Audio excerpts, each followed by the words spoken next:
Bonjour, bonsoir, comme vous voulez en fait, j'espère que vous allez bien. Avant de vraiment commencer cette vidéo, je voulais tout simplement vous remercier, voilà, parce que vous êtes de plus en plus nombreux, on est 1700 je crois à l'heure où je tourne cette vidéo. Ouais, ça me fait très plaisir de voir que mon travail vous intéresse un minimum. Puis certains d'entre vous me suivent depuis quelques temps maintenant, j'échange pas mal avec vous via Instagram ou via les commentaires YouTube. Vous faites vivre la chaîne YouTube et je vous en remercie beaucoup. Voilà, aujourd'hui je vous parle de mon projet de trekking solo pour cette année, hein, voilà, cet été 2023. L'année dernière, comme vous le savez, ou pas, je suis parti pendant 1 mois et demi sur un peu plus de 1200 km sur le Jura et les Alpes. Cette année, je pars sur quelque chose de moins long, voilà, j'ai un petit peu moins de temps, mais ça devrait être quand même très sympathique. Je pars sur un itinéraire qui me fait envie depuis très longtemps, depuis des années en fait. Je pars faire le tour des écrins,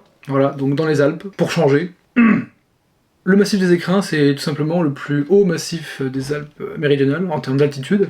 C'est également l'un des plus préservés, grâce notamment à la présence du parc national des écrins. Donc les écrins, c'est un massif que je connais plutôt bien, toute proportion gardée, évidemment, je n'y habite pas. Mais bon voilà, j'y suis allé à très nombreuses reprises depuis que je suis tout petit pour y faire de la randonnée, un peu d'alpinisme, du ski de rando, enfin voilà. C'est un massif que j'adore, vraiment. Et c'est vrai que j'ai jamais eu l'occasion d'y faire grand chose en termes de randonnée itinérante, voilà, de randonnée longue distance sur plusieurs jours. Là, on va peut-être y mettre. Zébardi. Le tour des écrins classique qui correspond en fait au GR54, donc que vous voyez ici, ça représente environ 181 km pour 12 000 mètres de dénivelé positif, grosso modo. Vous commencez à me connaître, est-ce que je vais me contenter de rester sur le GR54 ? Non, bien sûr que non. L'itinéraire que j'ai en tête, ça ressemble plutôt à ça. Mon intention, c'est de l'allonger, ce GR54, pour inclure tout le tiers sud finalement du massif, qui a été un petit peu oublié par le GR, hein, on va pas se mentir. Et personnellement, ces coins-là, le Champsaur, la Haute-Vallée de Fressinière, etc., personnellement, ça fait vraiment partie de mes coins préférés dans ce massif, et j'ai encore tellement de choses à y découvrir, voilà, je trouvais ça dommage de zapper un petit peu cette partie. Bon, comme vous le voyez, par rapport au GR54 classique, je m'autorise aussi plusieurs variantes et autres hors-sentiers bien sympathiques. Donc ce n'est pas un itinéraire définitif, il sera amené à évoluer en fonction de mes envies, des conditions du moment aussi, bien sûr. Je me laisse la possibilité de l'allonger, peut-être de la raccourcir aussi, dans l'idée plutôt de l'allonger, peut-être d'inclure un petit sommet à plus de 3000 mètres, enfin bon, on verra, voilà. Ce tour des écrins, au final, il devrait être assez costaud, entre guillemets. J'aimerais bien le faire en 8 ou 9 jours, on verra après. Bon, le but, c'est bien sûr de prendre du plaisir, et puis après, voilà, il peut y avoir des aléas météo, etc., qui font que ça peut mettre plus de temps, mais dans l'idée. Bon, l'idée 8 ou 9 jours. Donc en gros, cette version-là, un petit peu améliorée entre guillemets de ce tour des écrins, ça représente environ 250 km pour 20 000 mètres de dénivelé positif, voilà, à peu près. Ça sera très sauvage aussi par moment, notamment avec la petite encoche que j'ai rajoutée là. Puis bon voilà, en termes de paysage, on est sur ce qui se fait de mieux. Non mais bon, c'est subjectif, etc., on est d'accord, mais ouais. Les écrins quoi, bon quand même, franchement je suis trop content de le faire enfin quoi. Je ne sais pas encore dans quel sens je vais le faire, généralement les gens le font plutôt dans le sens horaire. Je vais peut-être le faire dans le sens anti-horaire, enfin je sais pas encore, on verra. Je ne sais pas encore d'où je vais partir aussi, bon on verra après. Tout ce que je sais c'est qu'a priori, c'est quasiment sûr que je devrais commencer vers le 18, 19, 20 août, voilà. 19-20 août, plutôt fin d'été. Donc ce big tour des écrins, c'est clairement mon gros projet pour cet été. Voilà, il y a eu le tour du Morvan au mois de mai pour se mettre un petit peu en jambes. Si vous n'avez pas vu la vidéo d'ailleurs sur ce tour-là, c'est au-dessus là. Et puis au mois d'août, début mi-août, je vais faire une autre itinérance, un peu plus courte, on sera plutôt sur 4 jours, je pense, quelque chose comme ça, 4-5 jours peut-être. Je sais pas encore quoi exactement, ce sera dans les Alpes du Sud aussi. Quasiment sûr, je sais pas encore quoi, j'ai quelques idées, je serai peut-être accompagné, ça reste à préciser. Dans tous les cas, voilà. Les écrins, fin août, ça c'est sûr et certain, et avant ça, donc un petit trek, un petit machin, voilà, sympa, voilà.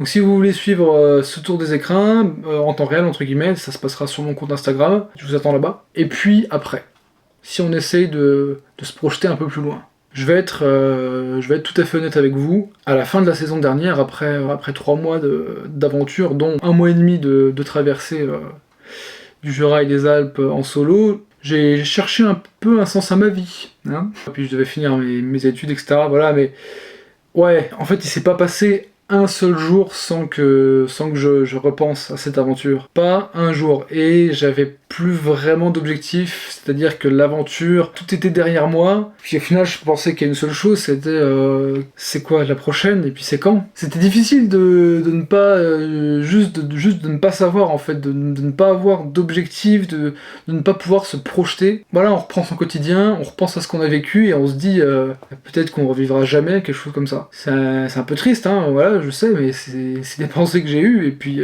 c'est normal, je pense. Hein. Mais non. Des aventures comme ça, il y en aura d'autres. Voilà, j'aime autant vous le dire. Cette traversée en solo, elle m'a vraiment convaincu d'une chose, c'est que j'adore la longue distance, en fait. J'adore cette sensation de... vraiment ce côté immersif, de ne pas pouvoir se projeter dans la fin de l'aventure tellement ça nous paraît loin. C'est un sentiment, en fait, c'est presque un peu addictif. Finalement, c'est presque comme une drogue, hein, certains diraient, voilà, ils ont peut-être raison d'ailleurs. J'ai vraiment envie, même besoin de revivre quelque chose comme ça. Pas seulement une semaine ou deux, mais vraiment quelque chose de long, de très long, où on est totalement englouti voilà, par l'aventure. Ma décision est prise par rapport à ça, voilà, clairement. Je vais me lancer dans une très grande aventure, une très longue randonnée itinérante, c'est-à-dire pendant 5 à 6 mois, voilà, plusieurs milliers de kilomètres. Ce que je vais faire exactement, alors je n'en sais rien. Voilà, bon, en fait, j'ai plusieurs idées, j'ai 3-4 idées, une en Europe et les autres sur d'autres continents. Quand est-ce que je partirai? Eh ben, je n'en sais rien non plus. En fait, ce sera soit mars-avril prochain, donc c'est-à-dire 2024, là, dans 8-9 mois, soit au plus tard 2025, début 2025, voilà, hiver 2025, ou vraiment au plus tard, disons début de printemps, c'est-à-dire dans un peu plus d'1 an et demi, quoi. Voilà. Ce qui me laisserait un peu plus de temps pour préparer tout ça.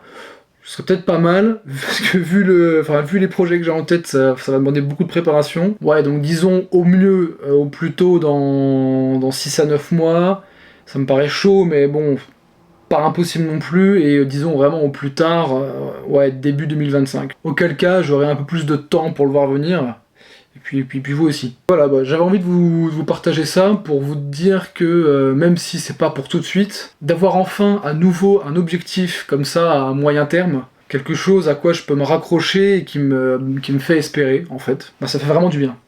Voilà, après une période un peu à vide, j'ai à nouveau quelque chose à quoi je peux me raccrocher et que je peux déjà commencer un petit peu à planifier. Et c'est ça aussi qui est génial avec vraiment la longue distance, c'est que l'aventure est telle que en fait pendant des mois avant l'arrivée du projet, il y a cette petite euphorie, quoi, cet espoir, cette attente qui grandit jour après jour au fur et à mesure que l'échéance se rapproche. Cette sensation, bah, je l'ai enfin retrouvée en prenant cette décision. Oh, ça fait vraiment du bien. Franchement, ça me fait vraiment du bien. C'est génial. Même si, encore une fois, c'est pas pour cet été, là, mais mine de rien, ça va arriver vite. Ça va arriver vite. Et puis, il faut aussi que j'ai le temps, moi, de mon côté, de préparer ça, parce que là, je vais vraiment avoir besoin de me préparer, quoi. Ça va être, mais en termes de tout, hein, en termes de préparation physique, mentale, administratif, logistique, etc. Enfin, ça va me demander un peu de boulot quand même. Bon, enfin, dans tous les cas, si cette grande aventure-là, elle doit arriver